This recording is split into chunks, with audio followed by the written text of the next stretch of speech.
Today I'm going to talk about reconnecting with the true self in the face of loss or failure.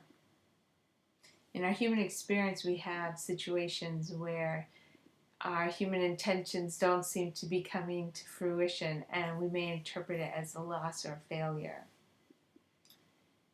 And what has helped me the most in those times is that I've made a very thorough inventory of my life until this point, where I've listed all those things that I think or thought shouldn't have been. And I've explored them thoroughly, analyzing, is it true that they shouldn't have happened? Would I trade them for all the benefits that ended up coming out of their experience in my life?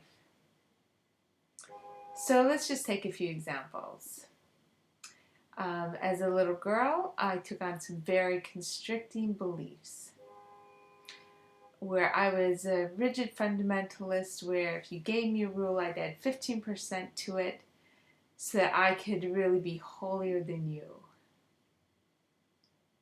And experiencing that as a little girl, I had this experience that I was this bundle of evil that needed to be controlled. And often it felt very oppressive. But now, looking into my life, I can see how my search for freedom and this expansion that I came into and full liberation has felt so sweet in contrast. And on top of that, my previous experience has given me a special compassion and sensitivity to fear and anxiety and hurt in others, and even a greater ability to have compassion for myself. None of that would I trade. But especially, I really like this adventure of going from this very tight, constricted place out into this big, expansive place. It's really been thrilling. I wanted that experience. So another example could be my divorce. At the time, it felt like the greatest failure of my life. But now, looking back several years, I can see how my life, as well as my ex's, has expanded in so many different directions.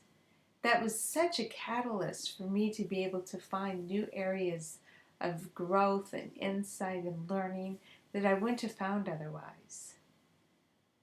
It's just been absolutely perfect. And all the learning that I had in my marriage, all the things that I tried, all the things I realized I didn't know, and then what came after the divorce, as no longer were he and I trying to fit together into any kind of common ideas, and we were free to really explore and find our fullest expressions.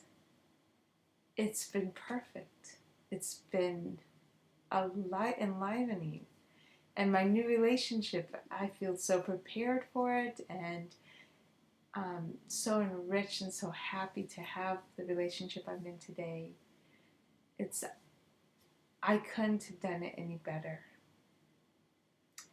And then another example would be that I didn't finish one of my master's degrees.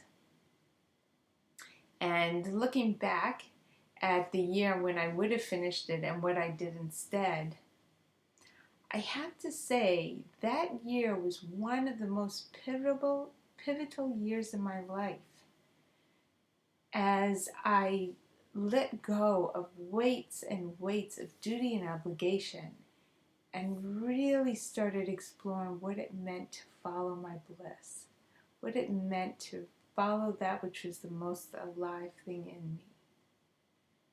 How in the world could I regret a year such as that? So again, I have to say I wouldn't have done it any differently. And over, my inventory kept yielding the same results. Nothing that looked like a loss turned out to be one. So now, when something happens that could easily be interpreted as a loss or failure, immediately spaciousness and curiosity arise. And I can feel this question, I wonder what will happen out of this. And I can find no certainty that whatever is happening shouldn't be. The thought may go through my mind, but I can't hold on to it because over and over I've seen it come out differently.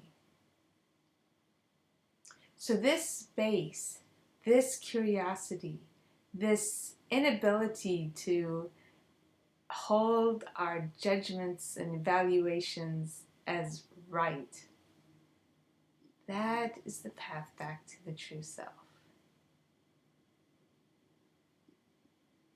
So I offer to you the opportunity to look through your life and really question,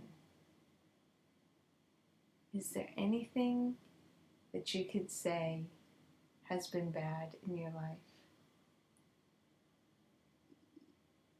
Certainly, I've been able to find nothing bad. Only good. Only ultimate expansion.